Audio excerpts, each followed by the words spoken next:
Alors Criollo, c'est une entreprise qui s'est installée au cœur du Lauragais, à Saint-Pierre-de-Lage. On a été créé en 2002. Notre spécialité, c'est le chocolat d'origine. On va chercher dans le monde entier ce qui se fait de mieux dans les cacaos. Et nous avons une collection d'une 50aine d'origines qui nous permet de créer tous les produits chocolatés, du bonbon, la barre, la pâte de noisette, voilà, tout ce qu'on peut faire avec du chocolat. Notre cœur de métier, c'est le chocolat pure origine. On ne mélange jamais les origines et c'est aussi une volonté d'élever le palais de nos clients et de leur montrer qu'il n'y a pas un chocolat, mais qu'il y a toute une palette de notes chocolatées. Nous faisons des ateliers de dégustation où nous dégustons à la fois des chocolats et à la fois des alcools, des grands thés et des cafés avec du chocolat.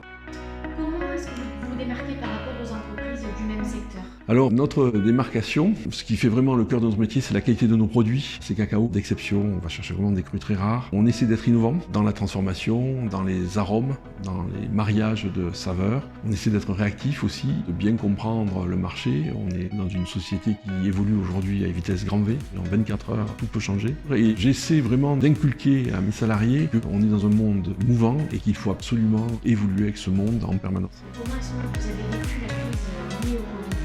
Alors la crise du Covid-19, c'est une crise difficile parce que survenue déjà avant deux crises précédentes. On a eu à la fois les gilets jaunes et après on a eu aussi des manifestations très importantes sur le centre-ville de Toulouse, qui est quand même le cœur de notre marché. Le Covid est arrivé, c'était très dur parce qu'on était déjà très fatigués, très abattus.